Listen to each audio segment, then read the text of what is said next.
Welcome all my dear executive primary school that time for science, and today we'll start our first revision this semester. So without delaying, because I'm so late today, so I'm sorry for that. Let's start our first revision or our first final revision for this semester with the first question, which is complete the following statements. In this question, I advise you, please read the question carefully till the end word. في سؤال complete نصيحة مهمة جدا، اقرا السؤال لآخر كلمة. Because you may need certain arrangement، ممكن تكون محتاج ترتيب معين في السؤال ده. فبليز في سؤال complete ما نتسرعش ونجاوب على طول، لكن لازم نقرا السؤال لآخر point فيه، لآخر نقطة فيه أو آخر كلمة فيه. Let's start our first question that says the human skeletal system consists of two main parts, which are axial skeleton and appendicular skeleton. Axial skeleton and appendicular skeleton. الجهاز الهيكلي في جسم الانسان بيتكون من جزئين او من هيكلين، هنسميهم الهيكل المحوري اللي هو اكسل، وده عارفين كويس قوي انه بيتكون من skull, rib cage and backbone, and also the appendicular skeleton which consists of the upper limbs and the lower limbs.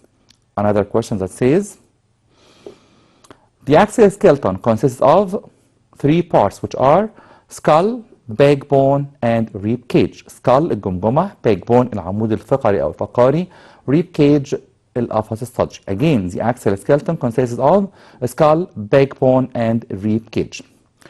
Third question says the axon of the nerve cell is surrounded by what sheath? The axon of the nerve cell is surrounded by myelin sheath. ناخد بالنا من السبيلنج كويس قوي، myelin مش ميلانين او اي سبيلنج تاني خالص. myelin sheath يعني غلاف الميلين، وهو فاتي لاير، طبقه دهنيه. The axon of the nerve cell الخليه العصبيه ليها اكسون، ليها محور بيتغطى بطبقه بنسميها myelin sheath، وهي فاتي لاير. and this is for protection، ده عشان يحميها inside the muscles. Another question that says the point is the site of two bones meeting. The point is the site of two bones meeting. joint أو المفصل هو مكان التقاء عظمتين. joint المفصل again is the site or is the place at which two bones meeting. and also we have three types of joints. درسنا ثلاث أنواع من الجوينت هما slightly movable joint, immovable joint and widely movable joint. slightly مفصل محدود الحركة زي elbow joint مفصل الكوع أو knee joint. widely movable joint مفصل واسع الحركة زي shoulder أو wrist أو thigh أو hip. كمان درسنا immovable joint مفصل غير متحرك زي skull joint او مفاصل موجوده في الجمجمه لانها خلاص ما بتتحركش تاني بعد ما يحصل لها fusion او التحام. Again, joint is the place at which bones or two bones meet each other. Again, joint is the place or is the site at which two bones meet each other. Another question that says the gray matter in the spinal cord appears in the shape of the letter H. Sure, the gray matter in the spinal cord appears in the shape of the letter H. عارفين كويس قوي ان المادة الرمادية اللي جوه spinal cord بتاخد شكل حرف H. لو عملنا section cross section مقطع عرضي في spinal cord هيبان فعلا ان الجراي ماتر بتاخد شكل حرف H. Another question that says point gas is one of the components of the soda water, but point gas composes ozone gas. مين هو الجاز اللي بيدخل في تكوين الصودا ووتر؟ ومين هو الجاز اللي موجود في تكوين الأوزون؟ عارفين كويس قوي الصودا ووتر هي ضارة جدا، لكن عشان موجود فيها غاز اسمه الكربون دايوكسيد، وعارفين كويس قوي ان الأوزون هو O3 يبقى بيتكون من oxygen gas أو oxygen gas composes the ozone. Again, the question says carbon dioxide gas is one of the components of soda water, but oxygen gas composes the ozone gas or the ozone molecule.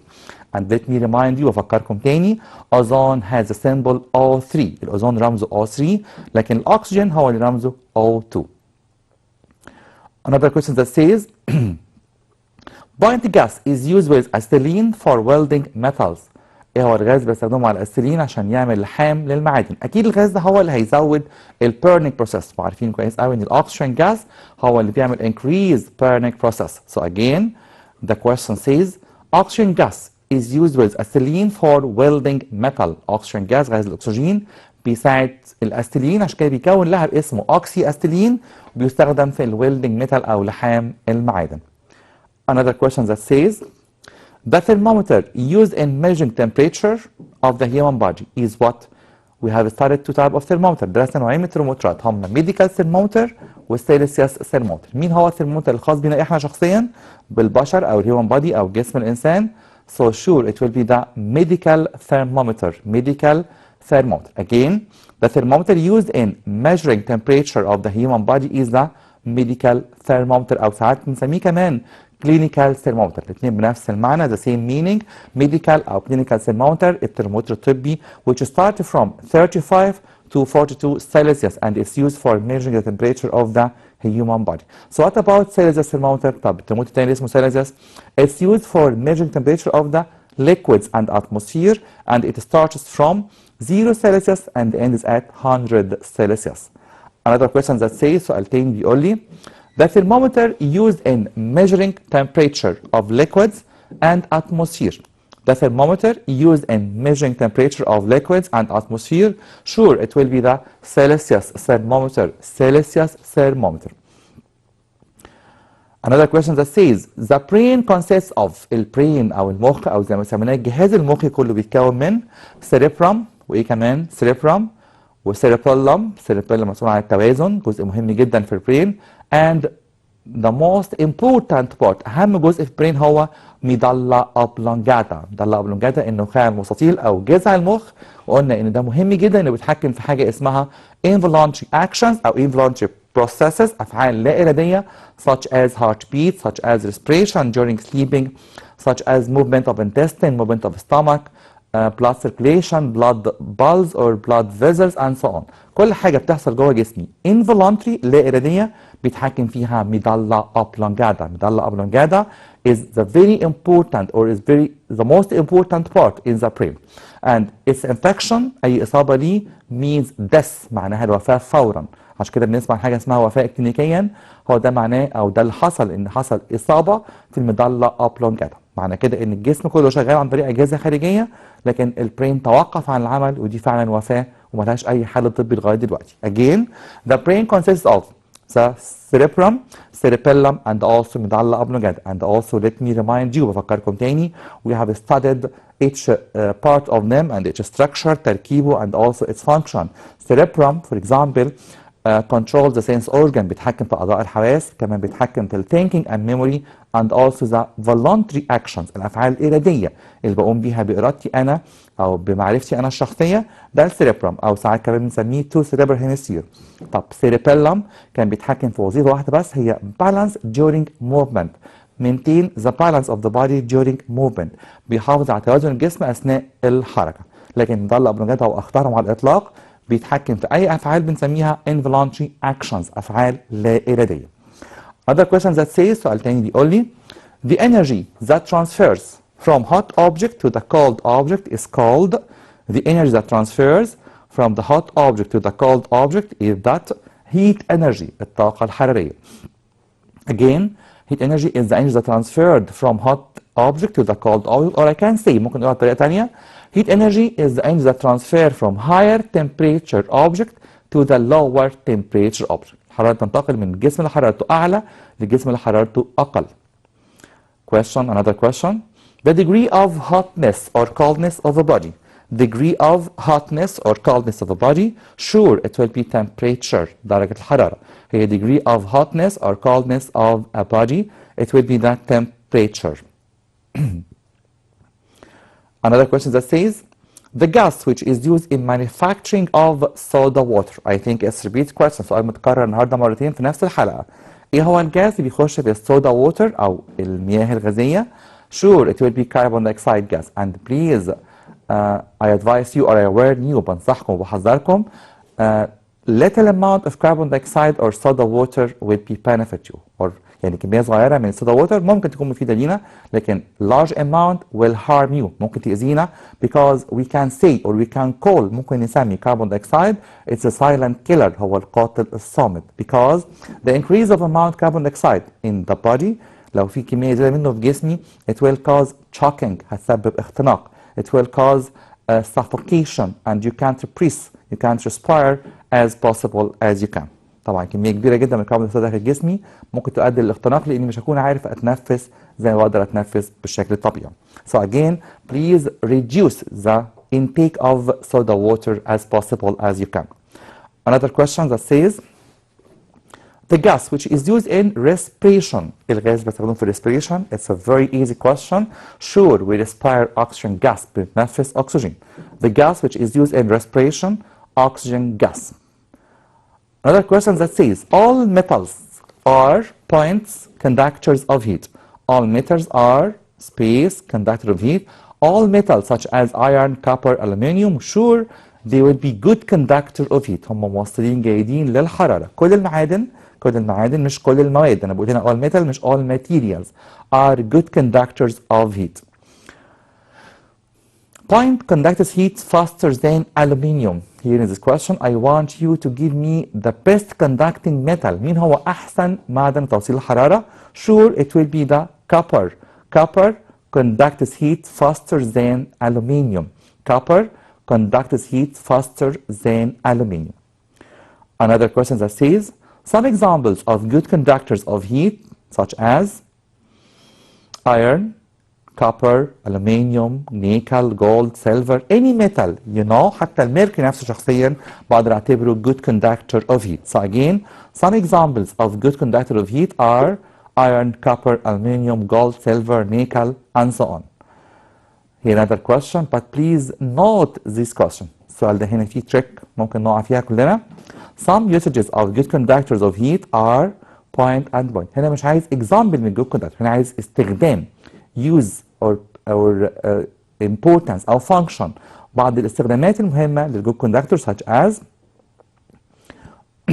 caulking pots and also T-pilers. هستخدم الجود conductor such as aluminium, stainless steel, iron and so on in making caulking pots أواني الطهي and T-pilers غلاية الشاي أو براد الشاي بتاع زمان ده اللي أكيد شفناه قبل كده.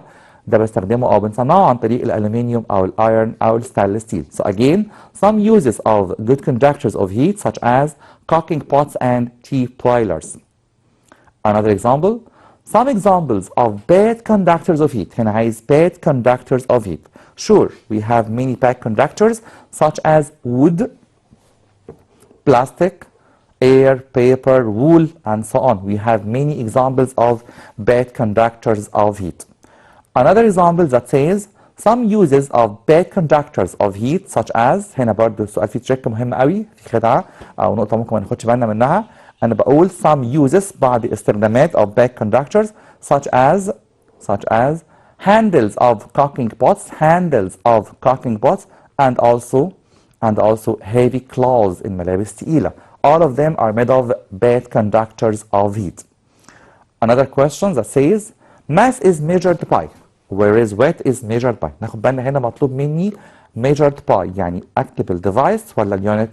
ما دام قال لي measured by قلنا اكتر من مره بكتب الديفايس، لكن لو قال لي measured in هكتب اليونت. قلنا اكتر من مره measured by I need the device or the apparatus بحتاج الجهاز اللي بيقيس الماس او الويت، لكن measured in بحتاج اليونت الوحده such as kilogram or newton.